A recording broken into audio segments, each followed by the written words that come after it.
Lockdown खुलने के कई महीने बाद भुवन और साक्षी अपनी खाला के घर घूमने गए। इस साल तो तुम दोनों ने घर पर खूब मौज मस्ती की होगी, क्योंकि स्कूल कॉलेज तो सब बंद थे। हाँ खाला, ढेर सारी हॉलीवुड की फिल्में देखी और इंडोर गेम भी खेला। भुवन और साक्षी ने दिन भर खाला से लॉकडाउन की बातें की। रात में भुवन और साक्षी जब खाना खाने के बाद सोने जा रहे थे तो उनकी खाला ने कहा, तुम दोनों को सोते समय भी मास्क पहनना है।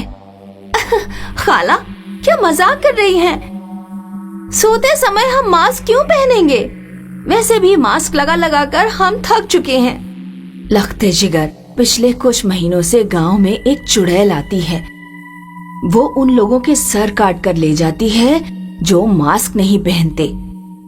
गांव के कई लोग अपनी जान गंवा चुके हैं। मैं नहीं चाहती कि तुम दोनों किसी मुसीबत में पड़ो, इसीलिए रात में जागो या सो, लेकिन मास्क जरूर पहन कर रखना। खाला जब चली गई तो भुवन ने साक्षी से कहा, मैंने अखबार में पढ़ा था कि लॉकडाउन के दरमियान गांव में कई अफवाह फैली थी। लगता है ये भी कोई अफवाह है, इसलिए मुझे नहीं लगता कि हमें सोते वक्त मास्क पहनने की जरूरत है। लेकिन अगर खाला की इस बात में सच्चाई हुई तो मैं तो मास्क पहनकर ही सोऊंगी। साक्षी ने सोते वक्त मास्क पहन लिया, लेकिन भुवन ऐसे ही सो गया। ज्यादा खा लेने के कारण साक्षी के पेट में दर्द हो रहा था, इसीलिए उसे नींद नहीं आ रही थी। आधी रात को उसने पायल की आवाज सुनी। साक्षी को लगा कि कोई बाहर की गली से कमरे की खिड़की की तरफ आ रहा है। कहीं वही चुड़ैल तो नहीं है जिसके बारे में खाला बता रही थी। साक्षी ने तुरंत मेज पर रखा हुआ मास्क भुवन के मुंह पर डाल दिया। चुड़ैल खिड़की पर आ गई और झांक कर अंदर देखने लगी।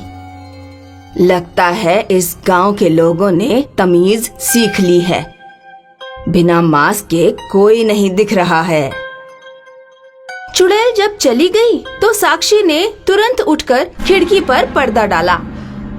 सुबह साक्षी ने जब चुड़ैल की बात भुवन को बताई तो भुवन ने उसका विश्वास ही नहीं किया। साक्षी, गांव वालों के साथ लगता है तेरा भी दिमाग खराब हो गया है। अगर तुम्हें मेरी बात पर विश्वास नहीं है तो आज रात खुद जाकर उसे देख लेना। उस रात भुवन जागता रहा। आधी रात के बाद उसे पायल की आवाज सुनाई दी। भुवन ने मास्क लगाया और वो घर से बाहर जाकर पेड़ के पीछे छुपकर बैठ गया। चुड़ैल लोगों के घरों में खिड़की से झांक कर देख रही थी। सड़क पर एक शराबी गाना गाते हुए जा रहा था। शराबी ने मास्क नहीं पहना था। नायक नहीं खलनायक हूँ मैं, मास्क कभी भी पहनता नहीं मैं नायक नहीं खलनायक हूँ मैं। शराबी रोड पर गिर पड़ा। जब उठा तो उसके सामने चुड़ैल खड़ी थी। बिना मास्क के खलनायक बनेगा? चल मेरे साथ चल, अभी तेरी खलनायकी निकालती हूँ। चुड़ैल शराबी को झाड़ियों में ले गई। कुछ देर बाद भुवन ने देखा कि शराबी का बिना सिर का धड़ झाड़ियों से बाहर निकला और सड़क पर गिर गया। भुवन तुरंत भागकर घर में घुस गया और चादर ओढ़कर मुंह ढककर सो गया। अगले दिन सुबह भुवन और साक्षी ने खाला से कहा, खाला, हम दोनों ने चुड़ैल को देखा। अब मेरी बात का भरोसा हुआ या नहीं? हमें आपकी बात का पूरा यकीन हो गया है, लेकिन एक बात समझ में नहीं आ रही है कि आखिर वो चुड़ैल बिना मास्क वाले लोगों का सर कलम करके क्यों ले जाती है। ये तो गांव में किसी को नहीं पता। भुवन और साक्षी ने तय किया कि वे दोनों चुड़ैल से बात करेंगे। साक्षी, तू आगे जाना और मैं पीछे चलूंगा। तुम्हें आगे जाने में डर लग रहा है क्या? हाँ, चुड़ैल एक लड़की है और तुम भी एक लड़की हो, इसलिए तुम्हारा उससे बात करना ज्यादा बेहतर होगा। मैं लड़का हूँ, मुझे डर है कि वो मुझे देखते ही मेरा सर कलम ना कर दे। उस रात भुवन और साक्षी को चुड़ैल की पायल की आवाज सुनाई दी, तो वे दोनों डरते हुए बाहर गए। हमारी गर्दन मत काटना, हम तुमसे बात करने के लिए आए हैं। हमने मास्क भी पहन रखा है। हम जानना चाहते हैं कि तुम बिना मास्क पहने लोगों की गर्दन क्यों काट देती हो। गांव के लोगों ने जब भुवन और साक्षी को चुड़ैल से बातें करते देखा तो वो अपनी खिड़कियों से झांककर बातचीत सुनने लगे। मेरा नाम माधुरी है। पिछले साल ही मेरा निकाह हुआ था। महामारी के समय, निकाह के समय एक आदमी जो हमारे पड़ोस में रहता था कहीं बाहर से घूम कर आ रहा था। उसे जुकाम और खांसी थी, लेकिन वो बिना मास्क के घूमता था। मैंने और मेरे पति ने उसे मास्क पहनने के लिए कहा, लेकिन वो नहीं माना और उल्टा हमसे ही लड़ने लगा। आखिरकार वही हुआ जिसका डर था। कुछ दिनों बाद वो आदमी मर गया। उसकी बीमारी हमें भी लग गई और हम भी बेमौत मारे गए। इसीलिए अब गांव का कोई भी आदमी बिना मास्क के घूमता है तो मैं सीधे उसकी गर्दन काट देती हूँ। तुम्हारे साथ जो हुआ उसके लिए मुझे बहुत अफसोस है, लेकिन महामारी अब खत्म होने वाली है। गांव के लोग डर के मारे रात में सोते वक्त भी मास्क पहनते हैं। कम से कम तुम्हें सोते वक्त मास्क उतारने की छूट दे देनी चाहिए। गांव के लोग परेशान हो रहे हैं। ठीक है, सोते वक्त गांव वाले मास्क उतार सकते हैं, लेकिन घर से बाहर निकलते वक्त उन्हें मास्क पहनना ही होगा। ऐसा कहकर चुड़ैल चली गई। गांव के लोग अपने अपने घरों से बाहर आए और उन्होंने साक्षी और भुवन को धन्यवाद दिया। गांव के लोगों स्वस्थ व्यक्ति से ज्यादा बीमार व्यक्ति को मास्क पहनने की जरूरत है, क्योंकि एक बीमार व्यक्ति कई लोगों को बीमार कर सकता है। इसीलिए खांसी जुकाम होने पर मास्क जरूर पहनकर रखना है। इसमें हमारे और हमारे परिवार की ही भलाई है। काजल के अब्बू रमेश आज घर वापस लौट कर आए तो काजल उनसे मेले में तफरीह करने की जिद करने लगी। अब्बू, आज गांव में बैसाखी के जेरे नजर मेला लगा हुआ है, मुझे मेला घूमने जाना है। काजल बेटा, अब आप बड़े हो गए हैं, मेला में तफरीह करना चाहती हैं तो तन्हा ही चली जाओ। रात में आप उसे घर के बाहर तन्हा मत भेजिए। कल सुनीता की बेटी पास के मोहल्ले तक गई थी, जहाँ किसी असीबी ताकत ने उसे पकड़ लिया था। उसके परिवार वाले मुश्किल से आमिल वीरबाला के पास लेकर गए थे। वीरबाला ने उसके ऊपर से असीबी ताकत को उतारा, तब जाकर वो सेहतयाब हुई। फिक्र मत करिए अम्मी, मुझ पर कोई शैतानी ताकत काबिज नहीं हो सकती। जादुई और आसिबी ताकतें उन्हीं को अपना गुलाम बनाती हैं जो जहनी तौर पे कमजोर होती हैं। माशाअल्लाह, हमारी बच्ची जहनी तौर पर कुशादा है। ये लो पैसे पकड़ो और शौक से मेला को तफरीह करो।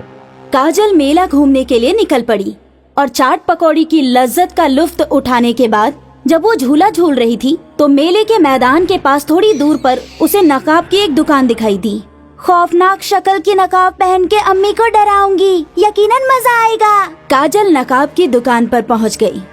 दुकान पर एक खौफनाक नकाब पहने एक शख्स बैठा था।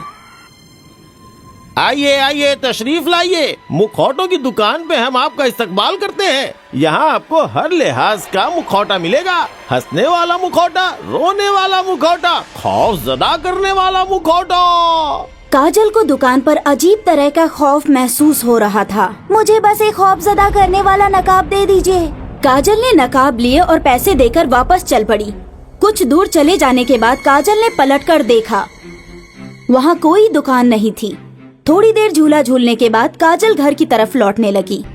इस नकाब को पहनकर जब मैं अम्मी के करीब पहुँचूंगी तो अम्मी यकीनन डर के मारे चीख पड़ेंगी। उन्हें महसूस होगा सुनीता की तरह मेरे अंदर भी आसिबी ताकत काजिब हो गई। काजल ने जैसे ही नकाब पहना उसे कुछ अजीब सा महसूस हुआ। वो फौरन रास्ते पर रुक गई और घुटनों के बल बैठ गई और साथ ही हाथ और सर झुकाने लगी। काजल किसी अनजान जुबान में बोल रही थी, पर हैरत की बात ये थी कि सामने कोई नहीं था। कुछ देर बाद जब वो घर पहुंची तो रमेश उससे मुखातिब हुआ। आ गई मेरी बेटी, मुखौटा तो बहुत ही खूबसूरत लग रहा है। अच्छा बताओ, मेले में क्या क्या खाया और कहाँ तफरीह की? मुझे बकरा चाहिए। क्या? मुझे बकरा चाहिए इसी वक्त। लगता है तुम बकरे का गोश्त खाना चाहती हो। चलो, कल इतवार है, कल मैं अपनी दुकान से बकरे का गोश्त लेता आऊंगा। अभी रात होने की वजह से अली की दुकान बंद हो चुकी है, इसलिए गोश्त नहीं मिल पाएगा। काजल घर के बाहर निकल जाती है। काजल, कहाँ जा रही हो? काजल बकरे का गोश्त बेचने वाले अली के घर गई। उसने अली के आंगन में पहुंचकर बकरों को साथ में लिया और उन्हें अपने साथ ले जाने लगी। अली अपने घर से बाहर निकल आया और उसने काजल को रोका। तेरी इतनी हिम्मत, तू मुझे रोकेगा? काजल ने अली को बुलंदी से उठाकर उसके आंगन की दीवार पर दे मारा और बकरों को झाड़ियों के दरमियान ले गई। अब्बू काजल को तलाशता हुआ अली के घर के पास से गुजर रहा था। तभी अली ने सारी बातों का जिक्र किया। अम्मा, तुम्हारी बेटी में कोई ताकतवर शैतानी रूह दाखिल हो गई है। वो मेरे बकरों को लेकर झाड़ियों की तरफ गई है। शैतानी रूह? अरे क्या बेहुदा बात कर रहे हो? उधर काजल बकरों को हजम करके झाड़ियों से बाहर निकल आई। जब से ये मेले से वापस आई है, इसने अपना मुखौटा नहीं उतारा है।